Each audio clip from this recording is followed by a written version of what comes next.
Today we will start chapter 1 of chemistry, matter in our surrounding. First we will see what is matter. Matter is anything which occupies space and has mass. Example: air, water, oxygen, hydrogen, sugar, sand, steel, silver, copper, iron, wood, milk, oil, petrol, etc. Characteristics of matter. The particles of matter are very small. The particles of matter have spaces in between them. The particles of matter are constantly moving. The particles of matter attract each other.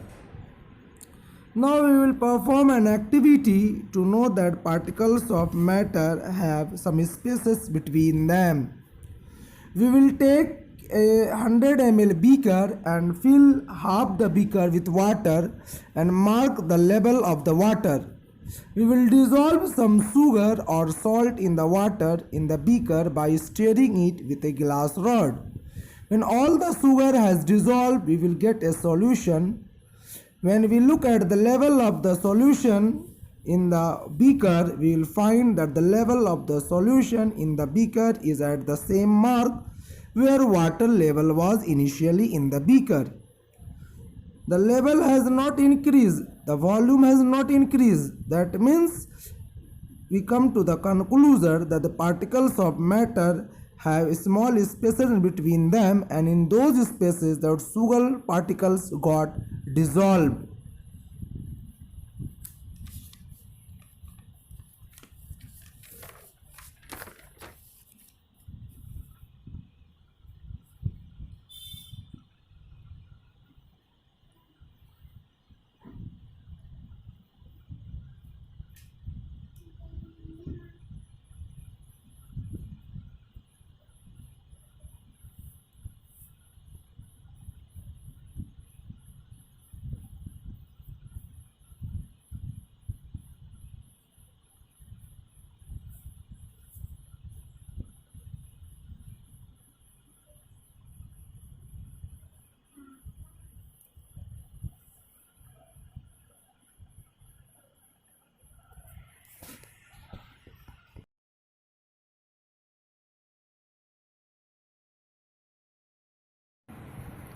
Friendship, love, affection, and hatred, good manners, thoughts, ideas considered matter. The particles of matter are very small and they are beyond our imagination. Friendship, love, affection, etc. all these matters a lot in our life, but according to science they are not considered to be as matter. Now we will perform another activity to know that particles of matter are very small. We will take 2-3 crystals of potassium permanganate and dissolve them in 100 ml of water. We will take approximately 10 ml of this solution and put it into 90 ml of clear water. We will take out 10 ml of this solution and put it into another 90 ml of clear water. We will keep on diluting the solution like this 5 to 8 times. We will observe that the water is still colorful, light pink color. We observe that 2 or 3 crystals of potassium permanganate impart color to a large volume of water. So we conclude from this activity that the particles of matter are very small. That's why 2 to 3 crystals of potassium permanganate are able to impart color to such a large amount of water. Now we will perform an activity to note that particles of matter are constantly moving. Before burning an incense stick, if you want to smell the smell of that incense stick, what we have to do? We have to go very close to the incense stick. Now we will burn an incense stick in one corner of a room, and its fragrance can be felt in the entire room. How it happened? the smoke that is given out by the burning incense stick is in motion. They are constantly moving, and it got mixed with the air, and that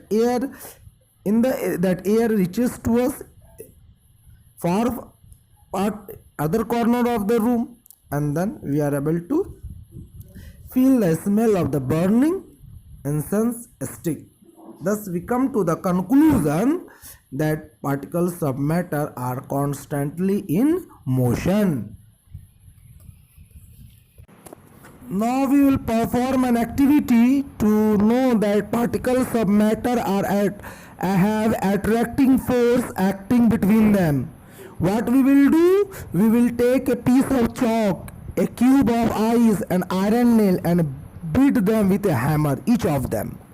We will find them. It is very easy to break the piece of chalk into smaller particles. It requires more force to break a cube of ice, whereas the iron nail does not break at all, even with a large force. This suggests that the particles of matter have attracting force acting between them. Now we will study about another topic, that is Brownian motion. Brownian motion, the idea about the Brownian motion was given by scientist Robert Brown in 1827. He had observed that the pollen grains move on the surface of the water very fast because they are constantly being hit by the fast moving particles of the water. And he gave the definition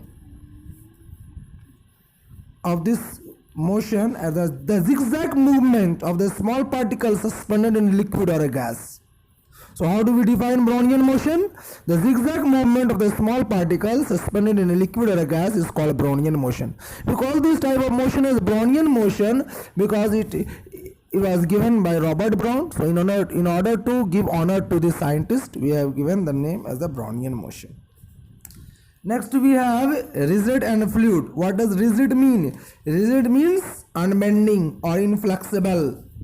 Inflexible. Example we have a stone. A stone is unbending. We cannot bend a stone. A solid is a rigid form of matter. Next, what is a fluid? Fluid means a material which can flow easily and requires a container or vessel to keep it. Example, water, air. States of matter.